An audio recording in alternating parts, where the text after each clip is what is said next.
Hello, good morning, नमस्कार, welcome. आज हम 27 मार्च 2021 की करंट अफेयर डेली सुबह 5 बजे तैयार करते हैं। चलो स्टार्ट करते हैं अब।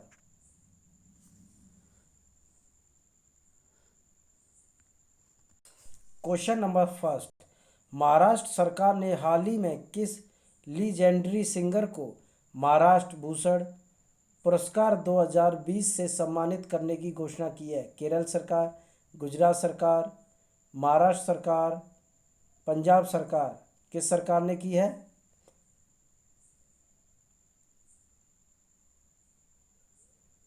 तो आपके पास 10 सेकंड का टाइम है, जल्दी से आंसर बताएं।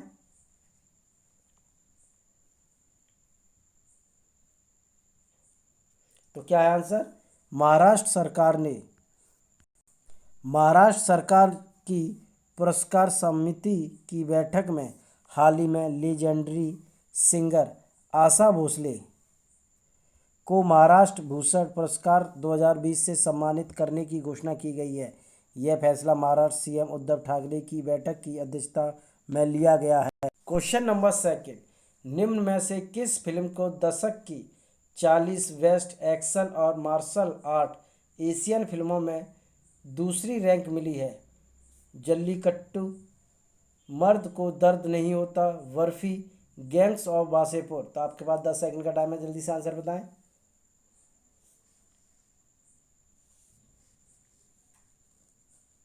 तो आंसर क्या होगा? गैंग्स ऑफ वासेपुर को अनुराग कश्यप के निर्देशन में बनी फिल्म गैंग्स ऑफ वासेपुर को दशक की 40 बेस्ट एक्शन और मार्शल आर्ट एशियन फिल्मों में दूसरी रैंक मिली है, जबकि मलयालम की जल्लीकट्टू और बॉलीवुड की ही दो अन्य फिल्म मर्द को दर्द नहीं होता और भावेश जोशी को भी रैंक मिली है। Question number third. Pathaan film के लिए कितने करोड़ रुपए फीस चार्ज करने के साथ शाहरुख खान इंडिया के सबसे ज़्यादा चार्ज करने वाले एक्टर बन गए हैं?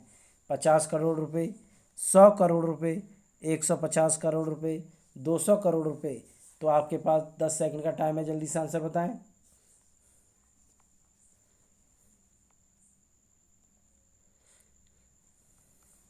तो आंसर क्या होगा इसका? 100 करोड़ रुपए।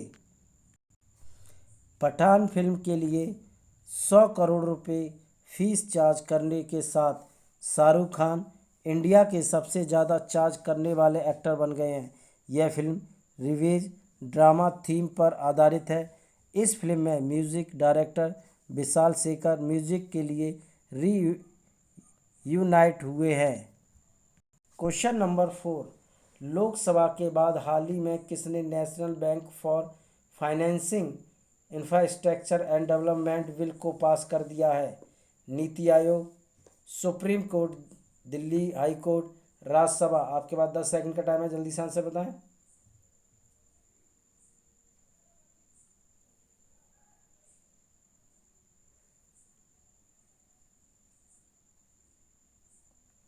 तो आंसर क्या होगा? राज्यसभा ने। लोकसभा के बाद हाल ही में राज्यसभा ने भी national bank for financing infrastructure and development bill को पास कर दिया है।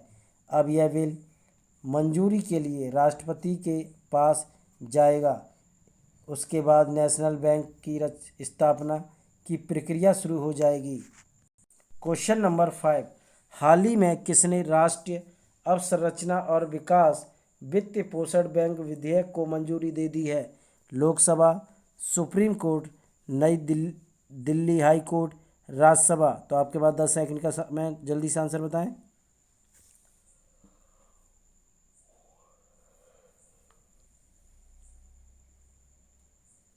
तो आंसर क्या होगा इसका? लोकसभा ने।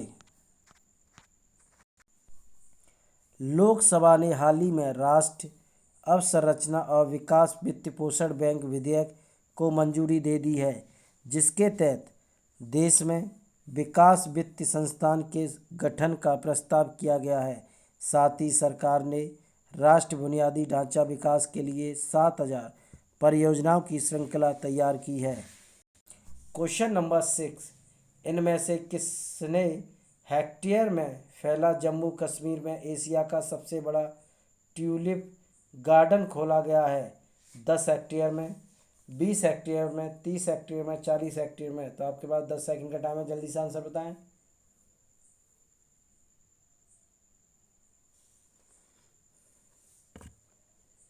तो आंसर क्या होगा? 30 हेक्टेयर में।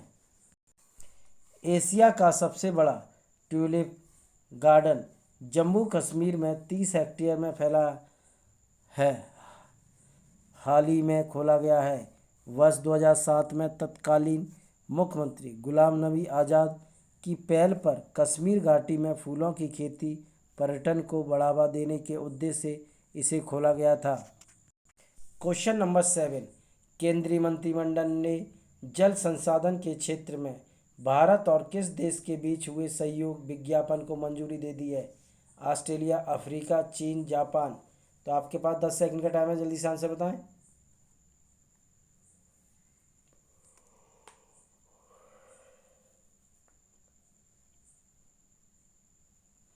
तो आंसर क्या होगा? जापान। केंद्रीय मंत्रिमंडल ने जल संसाधन के क्षेत्र में भारत और जापान के बीच हुए सहयोग विज्ञापन को मंजूरी दे दी है। इस समझौते से दोनों देशों के बीच सूचना, ज्ञान, प्रौद्योगिकी और विज्ञान आधारित अनुभव के आदान प्रदान को बढ़ाने मदद मिलेगी। क्वेश्चन नंबर 8, निम्न में से किस देश ने फाइजर के कोविड-19 रोधी टीके के इस्तेमाल पर रोक लगा दी है? जापान, चीन, अमेरिका, हांगकांग? तो आपके पास 10 सेकंड का टाइम है, जल्दी से आंसर बताएं।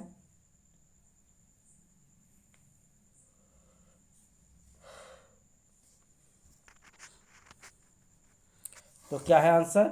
हांगकांग ने। हांगकांग ने हाल ही में वितरक फोसून ने टीके के एक बैच की बोतलों के ढक्कन खराब होने की वजह से फाइजर के कोविड-19 रोधी टीके के इस्तेमाल पर रोक लगा दी है। अब इस मामले की जांच के लिए फोसून फार्मा, फाइजर और जर्मनी की कंपनियों बायोएनटेक मिलकर जांच करेंगी। क्वेश्चन नंबर 9, अंतर्राष्ट्रीय बौद्धिक संपदा आईपी सूचकांक में भारत निम्न में से कौन से स्थान पर है? 43वें, 36वें, 44वें और 40वें स्थान? तो आपके पास 10 सेकंड का टाइम है, जल्दी से आंसर बताएं।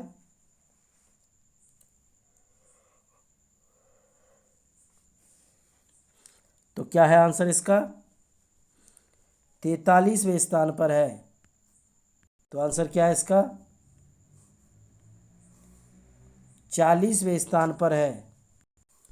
अंतर्राष्ट्रीय बौद्धिक संपदा इंटरनेशनल इंटेलेक्चुअल प्रॉपर्टी का वार्षिक संस्करण 23 मार्च 2021 को जारी किया गया था। भारत 9वें बौद्धिक संपदा सूचकांक में 53 वैश्विक अर्थव्यवस्थाओं में 40वें स्थान पर है था। यह सूचकांक US chamber of commerce global innovation policy centre द्वारा प्रति वर्ष जारी किया जाता है। यह पेटेंट के आधार पर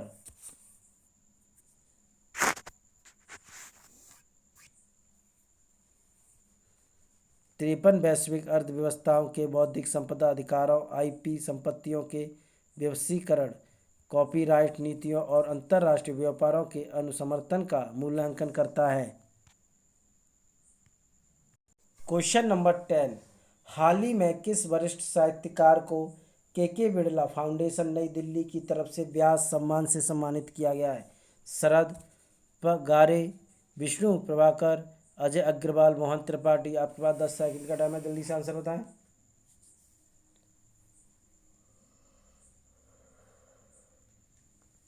तो आंसर क्या है? शरद पगारे। वरिष्ठ साहित्यकार शरद पगारे को के बिड़ला फाउंडेशन नई दिल्ली की तरफ से व्यास सम्मान से सम्मानित किया गया है। उन्हें यह सम्मान वर्ष 2010 में आए उनके उपन्यास पाटलिपुत्र की सामग्री के लिए दिया गया है। यह सम्मान पिछले 10 वर्षों में प्रकाशित किसी भी भारतीय नागरिक की उत्कृष्ट हिंदी कृति पर दिया जाता है। क्वेश्चन नंबर 11, मानव अधिकारों की चिंताओं को उजागर करते हुए यूरोपीय संघ के नेतृत्व में एक प्रस्ताव को सह प्रायोजित किया गया। नेपाल द्वारा, चीन द्वारा, अमेरिका द्वारा, रूस द्वारा। आपके पास 10 सेकंड का टाइम है, जल्दी से आंसर बताएं।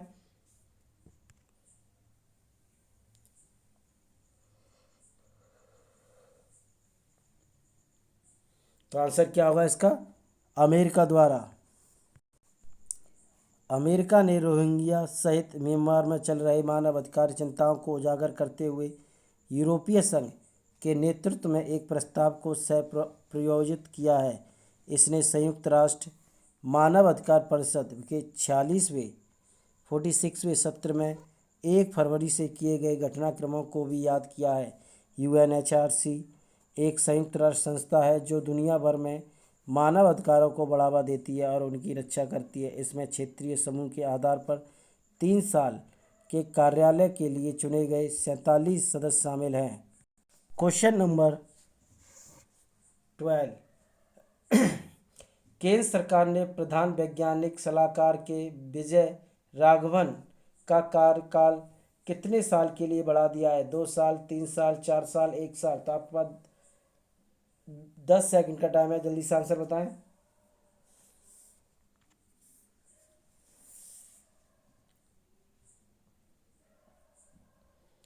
तो इसका आंसर क्या होगा? 1 साल के लिए। केंद्र सरकार ने प्रधान वैज्ञानिक सलाहकार PSA के विजय राघवन का कार्यकाल 1 साल के लिए बढ़ा दिया है।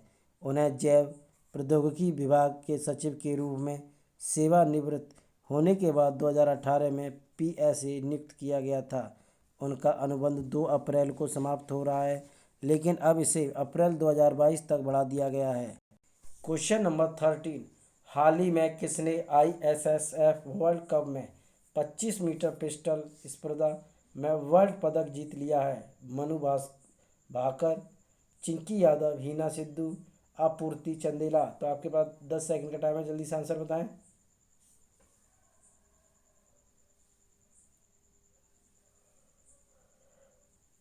तो आंसर क्या होगा? चिंकी यादव ने।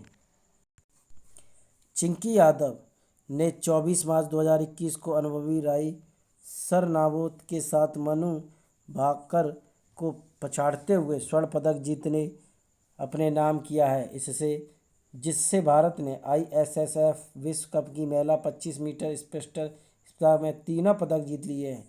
चिंकी ने 2019 में धुआ में भी हुए 14वीं एशियाई चैंपियनशिप में दूसरे स्थान पर रहकर ओलंपिक कोटा जीता था। वे पहले 20 निशानों में 14 के स्कोर से आगे चल रही थीं। उनके बाद मनु 13 अंकों से दूसरे स्थान पर थीं। Question number 14। WWE ने किस भारतीय रेसलर को हॉल ऑफ फेम 2021 में शामिल किया है? द ग्रेट खली, सुशील कुमार, बजरंग पुनिया, योगेंद्र दत्त। तो आपके पास 10 सेकंड का टाइम है, जल्दी से आंसर बताएं।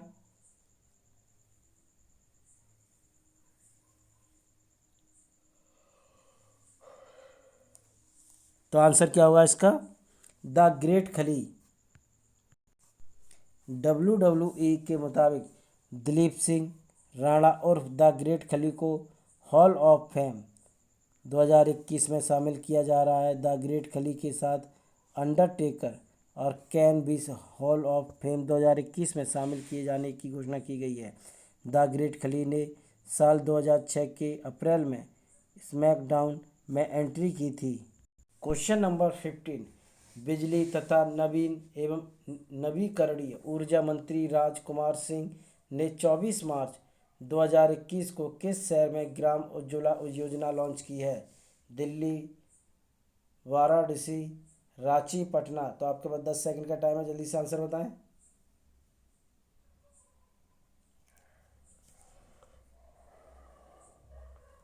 तो आंसर क्या होगा?